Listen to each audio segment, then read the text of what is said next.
그러면 이번에는 지금 현재 일어나고 있는 몇 가지 그 공포심을 갖게 만드는 요소들에 대해서 좀 질문을 드릴게요. 투자자들에게. 예.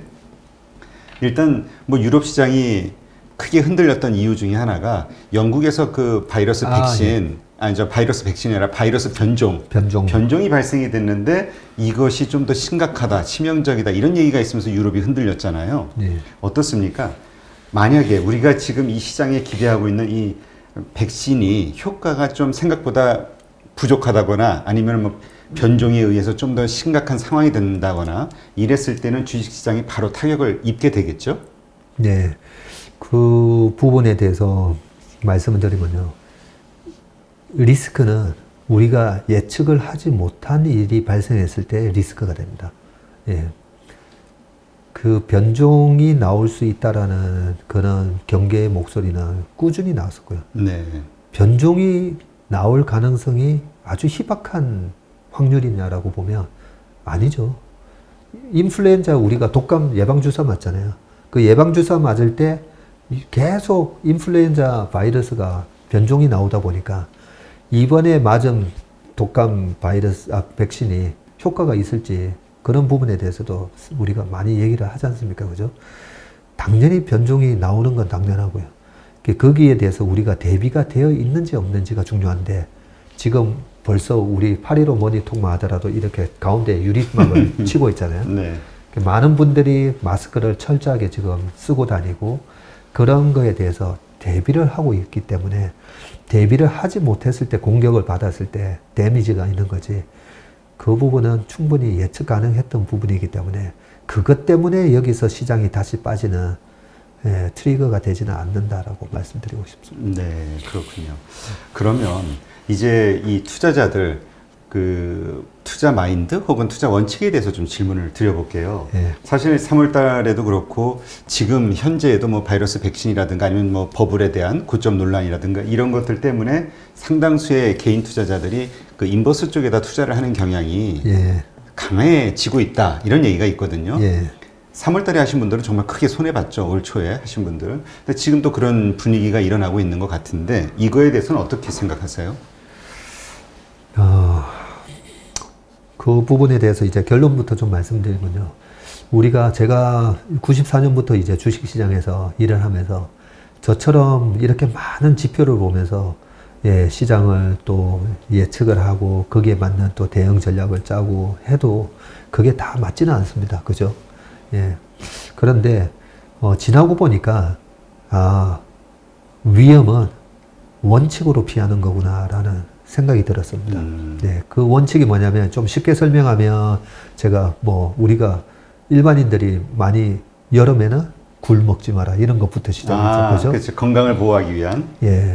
그런 많은 원칙들이 주식시장에도 똑같이 적용이 됩니다. 그 중에 하나가 제가 내린 원칙은 뭐냐면 미국의 40년 주식시장 차트랑 우리나라 코스피의 40년 주식시장 차트 보시면 거의 상승률이 거의 비슷합니다. 2,900%인가 3,000%였던 걸로 기억을 하긴 하는데 우상향을 합니다. 왜냐하면 기축통화국들이 돈을 풀어가지고 그 돈들에 의한 계속 인플레이션을 장기적으로 발생을 하기 때문에 집값도 마찬가지죠. 그죠? 그래서 우리가 투자를 할 때 장기 트렌드와 같은 방향으로 투자를 해야 됩니다. 장기 트렌드와. 그러면 이제 일본 같은 경우에는 30년, 잃어버린 20년 해가지고 주가가 니케이 225 같은 경우가 4만에서 거의 16,000 갔다가 빠졌잖아요. 그렇기 때문에 이제 시장 자체를 장기적으로 하향 트렌드로 보시는 분들은 입장에서는 어쩔 수는 없지만 확률적으로 보면 계속 돈을 풀어대기 때문에 장기적으로 우상향이거든요. 그러면 장기적으로 우상향인 경우에 우리가 매매 원칙을 나는 오로지 롱 온리 우리가 선물에서 매수를 잡는 거는 롱 포지션을 잡는다 그러고 떨어지는 거에 대한 포지션을 쇼 포지션을 잡는다고 그러잖아요. 그래서 저는 자산에 대한 투자는 롱 온리만 하면 된다라고 생각합니다. 그래서 우리가 워런 버핏을 엄청 좋아하잖아요. 워런 버핏이나 피터 린치나 똑같이 한 얘기가 있어요. 주식 쇼치지 마라는 얘기를 합니다. 아, 그랬어요? 예, 왜냐하면 굉장히 불리한 게임이거든요. 워런 버핏하고 뭐 저기 그 피터 린치나 아니면 저기 그 빌 게이츠 만나면 이제 카드 게임을 자주 합니다. 확률적인 걸 좋아하는 사람들이죠. 쇼 플레이를 하지 말으려고 하는 거는 보세요. 우리가 이제 1억 원어치 숏을 쳤잖아요. 네. 그래서 정말 빠졌어요. 50%. 그럼 5천만 원 버는 건데 1억 원어치 숏을 쳤다가 이게 2억이 되고 3억이 되면 이게 위에가 뚜껑이 열려 있는 거죠. 무한대 손실을 볼 수 있다. 예. 먹는 거는 한정되어 있는데 터지는 거는 무한대로 열려 있는 게 바로 쇼플레이입니다. 그래서 원칙을 이번에 그 손해나신 분들도 그냥 앞으로 3, 40년 내내 이런 장이 반복될 거기 때문에 이번의 경험을 소중하게 이제 간직하시고 앞으로 내가 어떻게 이제 원칙을 만들어 나갈까에 대해서 이제 고민을 하시면 되는데 그래서 저희 회사에 이제 찾아오신 분 중에 25억이 16억이 되신 분이 있어요. 예. 9억을 손해보셨네. 예. 그래서 정말 심리적으로도 딱 봐도 아, 심리적으로 되게 불안해 하시구나.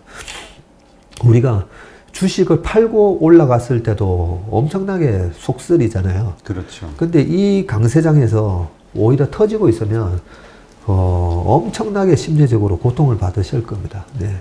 그래서 제가 방송할 때마다 인버스를 자기 손으로 자르기가 힘들거든요. 인버스에다가 그냥 똑같이 레버리지 포지션을 잡으셔가지고 스퀘어로 만드시라는 얘기를 자꾸 말씀드렸는데 이번에 미국 대선이 있고 11월 달부터 지금까지 레버리지가 14,000원에서 2만원 왔어요. 엄청나게 많이 올랐죠. 그 부분만 하더라도 거의 50% 이상 올라가는데 만약에 인버스를 잡고 있는데 레버리지를 같이 스퀘어로 중립으로 만들어 놓으셨으면 그나마 이게 커버가 되는 거죠. 지금도 똑같습니다. 지금도 인버스로 고생하시는 분들은 스퀘어를 만들어 놓고 좀 보실 필요가 있는데 이 25억에서 이제 15억 된 분한테는 제가 아마 방송 지금 보시는 분들도 야 부럽다. 16억이나 아직까지 있으신 것 같아요. 크게 있으니까. 네. 근데 그분 같은 경우에는 이제 뭐 부동산도 많이 정리를 하셔가지고 이 돈마저 내가 녹으면 어떻게 되나라는 엄청난 불안감을 가지고 계셨던 거죠. 그래서 제가 저는 처음에 제가 얘기 들으면서 제가 마음이 너무 불안했었어요. 이 25억이 한 3, 4억 됐을까봐.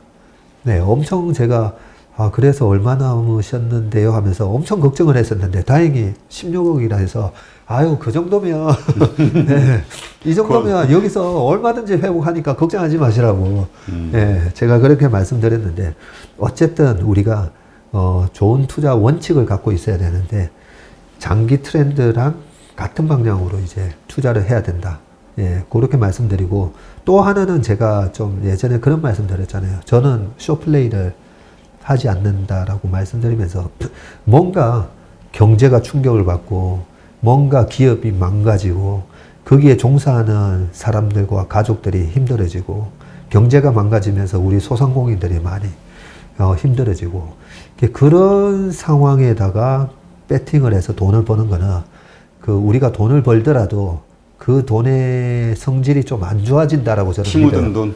예, 저는 좀 그런 게 그렇죠.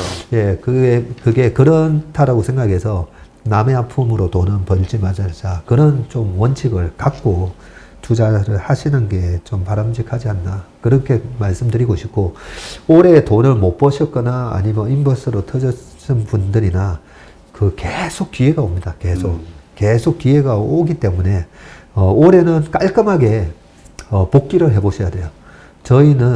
제가 저희 매니저들을 비롯해서 저도 포함해서 매년 연말에 복귀를 합니다. 12월 30날까지 시장이 열리고 31일, 1월 1일, 2일까지 놀잖아요. 이번에 1월 3일까지. 그 연말 연초를 보내면서 올해 내가 뭘 잘했고 내가 뭘 못했고 내가 뭘 잘못 봤는지 그걸 항상 해보셔야 돼요. 그래서 우리가 바둑을 두고 나면 불개패인가요? 뭐 이런 식으로 처참하게 터져도 앉아서 복귀를 해보잖아요. 그렇죠. 서로 내가 여기서 이걸 악수를 떴어.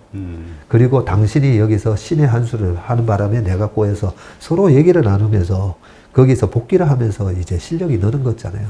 그래서 올해 잘했든 못했든 복귀를 하고 넘어가셔야 되는데 그 복귀 속에서 누굴 탓하기보다는 내가 어떤 원칙에 있어서 내가 좀 잘못된 원칙을 갖고 있었고 내가 뭘 잘못받고 예, 그런 시간을 좀 가졌으면 좋을 것 같습니다. 네.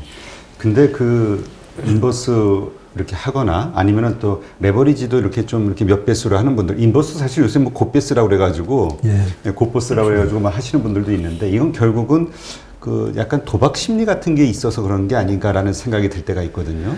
예. 좀 더 크게 먹겠다. 예. 작은 돈 가지고. 요 부분 굉장히 중요한 질문을 해주셨는데 우리 인간의 기억은 보통 우리가 옛날에 9시 뉴스나 드라마 좋아하는 드라마 보기 전에 광고가 막 나오잖아요.